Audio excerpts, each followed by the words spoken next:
भोली भाली किशोरी को ऐसा मत समझ लेना, उनके जन ऐसे हैं कि तुम्हारे सर्वनाश करने में बिल्कुल समर्थ हैं। एक संकल्प में न तो लोक लायक रह जाएगा न परलोक लायक रह जाएगा। दुनिया के लोग कहें ये इसको कोई फर्क ही नहीं पड़ता, क्योंकि शिव पुराण में हम भी तो कहते हैं आग लगे बस्ती में अपन रो मस्ती में, क्या किसको रोइए चादर ताने। पक्का ये हम वृंदावन से गर्जना करें, महारानी जी के विषय में बोला तो न लोक लायक, देख लेना सभा में कह रहा हूं, देख लेना न लोक लायक रह जाएगा न परलोक लायक रह जाएगा।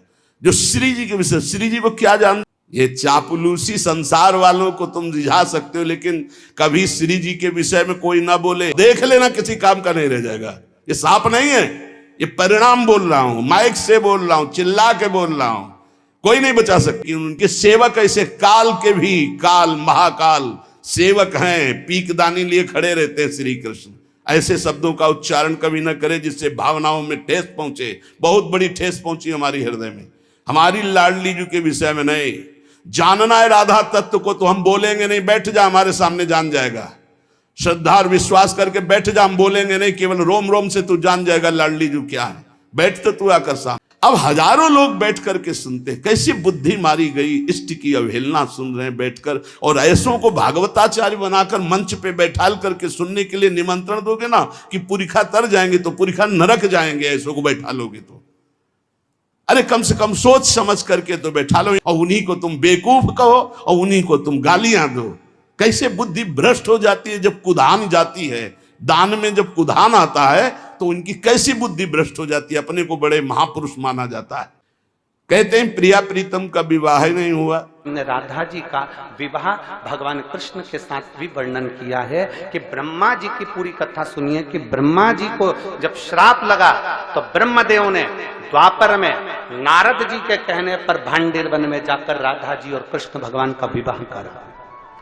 पर उस विवाह को केवल ब्रह्मा जी जानते हैं, उस विवाह को केवल नारद जी जानते हैं, उस विवाह को केवल राधा जी जानती हैं, उस विवाह को केवल कृष्ण जानते हैं, इसके सिवा इस विवाह को कोई नहीं जानता। प्रार्थना है जनता से कि ऐसे भागवताचार्यों से कथा ना सुनो जिनको खुद कथा का ज्ञान नहीं, खुद तत्व का ज्ञान नहीं, केवल बस हवा में चल रहे, हवा में बह रहे हैं, 4 श्लोक पढ़ लिए और बोल रहे। जितना ऐसे छाचित्र गिरोगे कि कहीं उठाने वाला कोई नहीं मिलेगा।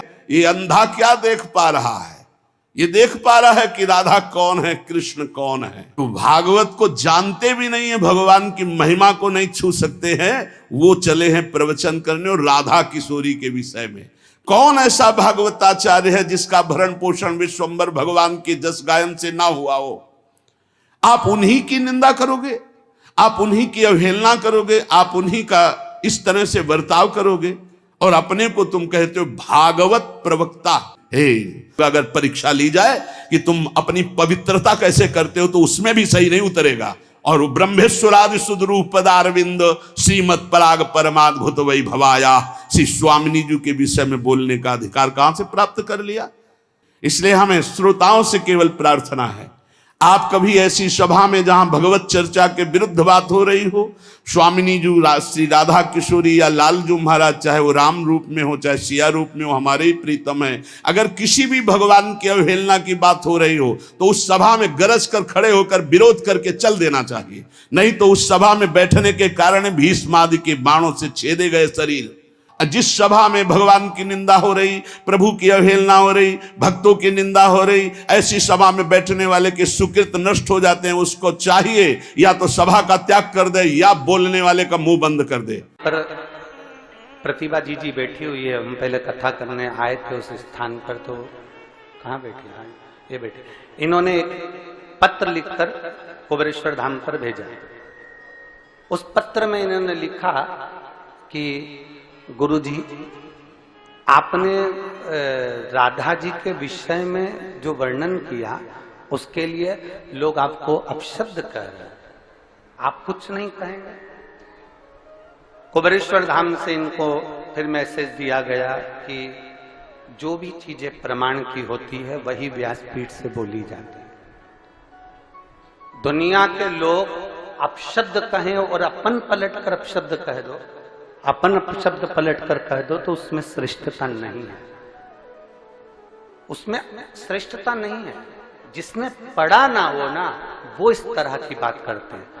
हमारा तो निवेदन है, जो अपशब्द कहने वाले हैं कि आपने राधा जी के लिए कह दिया कि उनका विवाह अरण्य घोष से हुआ, और आपने बोल दिया कि उनकी सास जटिला और कुटिला का चरित्र का वर्णन कर दिया, आपने कहा कि राधा जी का विवाह, आपने पूरी वीडियो सुनी ही नहीं। जो वीडियो काट कर चलाई गई है वो वीडियो 14 साल पहले की है, और 14 वर्ष पहले जो कथा हमने कमलापुर में कही थी, उस कमलापुर की पूरी कथा निकाल कर सुनना उसका। परंतु राधा जी का जब विवाह हुआ तो हमने उसका वर्णन किया कि वो अरण्य घोष के साथ में हुआ। अब लोगों ने कहा आपने कैसे कह दिया, तो हम कहें कभी पढ़िए, और अगर पढ़ नहीं सकते तो ब्रज 84 कोस की यात्रा करने जाइए, और ब्रज 84 कोस की यात्रा करने जाओ तो ब्रज 84 कोस में कोकिला वन में जाइए, और कोकिला वन में जावा गांव जाइए, जाकर देखिए उस गांव में अनय घोष, जटिला, कुटिला, कृष्ण और राधा जी का मंदिर बना हुआ है, जो आज भी ब्रज 84 कोस में विराजमान है। अब दुनिया के लोग कहे कि आपने कहां से कह दिया ये प्रसंग, तो ब्रह्म वैवर्त पुराण के 271 नंबर पेज पर 49 नंबर के अध्याय में भगवान राधा रानी के विवाह का प्रसंग वर्णित है। और चाहो तो लाओ ब्रह्म वैवर्त पुराण, लाओ ब्रह्म वैवर्त पुराण लेकर। मैं चाहूंगा चैनल वालों से कि आप भी दिखाएं कि ब्रह्म वैवर्त पुराण के अंतर्गत ये राधा जी के विवाह का प्रसंग है क्यों।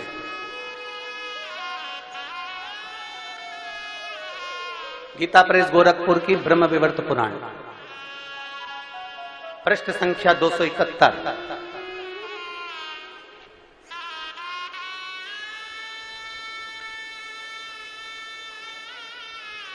पृष्ठ संख्या 271, अध्याय नंबर 49, जिसके अंतर्गत भगवान देवाधिदेव महादेव, आप जहां हमारी उंगली चल रही है वहां पर दिखाएं, श्री महादेव जी माता पार्वती को कहते हैं, पार्वती जी, ये पूरा प्रसंग आप पढ़िएगा और पढ़ने के बाद फिर नीचे आइएगा। 12 वर्ष जब राधा जी 12 वर्ष की हो गई, उन्हें नूतन यौवन में प्रवेश करती देखकर माता पिता ने रायण वैश्य के साथ उनका संबंध निश्चित कर दिया। उस समय पर श्री राधा घर में अपनी छाया को स्थापित कर कर चली गई। अब ईमानदारी से कहिएगा, लंका में सीता जी की छाया गई थी तो तुलसीदास जी ने उनको छाया सीता कहा था क्या? क्या कहा था? सीता, जानकी जी। सीता जी को लेकर हरण कर कर रावण गया तो छाया सीता कहकर नहीं लेकर गया, माता जानकी को लेकर गया। तो यहां पर भी प्रसंग आता है राधा जी का। तब राधा जी ने अपनी छाया को स्थापित कर दिया और छाया के साथ ही उक्त रायण का विवाह हुआ। ये प्रसंग हमारे यहाँ ब्रह्म वैवर्त पुराण के अंतर्गत लिखा हुआ है। और अगर किसी को पढ़ना भी ना आए तो हमारा निवेदन है, एक बार ब्रज 84 कोस की यात्रा जरूर करिए। किशोरी जी के विषय में होश में बोलना हमारा जीवन है, हमारा सर्वस्व है। किशोरी जी तो कुछ नहीं करेंगी, बड़ी करुणामयी है, लेकिन अगर हमारा हृदय जल गया तो तू ना लोक लायक रह जाएगा ना परलोक लायक रह जाएगा। ऐसे भागवत प्रवक्ताओं से बिल्कुल कथा नहीं सुननी चाहिए, नरक की प्राप्ति होती है। इसका प्रमाण हम पहले दे चुके हैं, पर जिसकी दृष्टि में सियोर वाला महाराज गलत है तो वो जिंदगी भर कितना भी प्रमाण दे ले। जैसे माता जानकी प्रमाण दे देकर आखिरी में जमीन में चली गई, पर उसकी किसी ने नहीं मानी। ऐसा चाहते हैं दुनिया के लोग कि तुम प्रमाण देते रहो, देते रहो, देते रहो। क्या प्रमाण चाहिए? इस व्यासपीठ से मेरी मां ने सौगंध खाकर बिठाया था कि प्रमाण इस व्यासपीठ से वो शब्द बोलना जो हमारे शास्त्रों में है। ब्रह्म वैवर्त पुराण में से राधा का संवाद, राधा रानी का संवाद बोला। इसके बाद राधा रहस्य में से राधा जी का संवाद बोला। गौड़िया संप्रदाय की काली पीठ से निकलने वाली पुस्तक में राधा जी का संवाद लिखा है जो हमने बोला। और प्रसन्नता ब्रज 84 कोस में अनय घोष का मंदिर है, वहां जाकर दर्शन करो जावड़ गांव में, उसका प्रसंग कहा। उसके बाद कितना प्रमाण चाहिए तुमको? और बात है राधा रानी की, वो तो मेरी मां है। मैंने इस व्यासपीठ पर बैठने से पहले बाल्यावस्था में 1999 में जब पहली कथा चालू करी थी, तब हमारे पास धन नहीं था। दूसरे की दुकान पर काम कर कर कर पैसा जो 10 रुपए साइकिल से लिफाफे देने का जो पैसा मिलता था 10 रुपया, उससे हम जा जाकर पैसा लेकर, उस पैसे को लेकर राधा रानी की परिक्रमा करने जाते थे। 51 परिक्रमा मेरी राधा रानी बरसाने की करी है। मेरे चरणों का दास बन जा, यहां बैठकर मेरे दरवाजे की चाकरी करना, झाड़ू लगाना तो झाड़ू लगाने के लिए तैयार हूं। व्यासपीठ छोड़कर मेरी राधा रानी के चरणों में बैठ जाऊंगा। और माफी की बात करते हो, इस राधा रानी के चरणों में तो मेरी पूरी जिंदगी, मेरा खानदान और मेरा कुटुंब पड़ा है। भगवान कृष्ण के समय पर धेनु में, गायों में धेनु का सुर घुस गया था, और धेनु का सुर घुस गया, पूरी गायों को परेशान कर कर, उनको भ्रमित कर कर, तब भगवान कृष्ण पहचान गए थे कि धेनु का सुर है। कई ऐसे इन ब्रजवासियों को भ्रमित कर रहे हैं, क्योंकि ब्रजवासी बड़ा भोला होता है, बड़ा सहज होता है।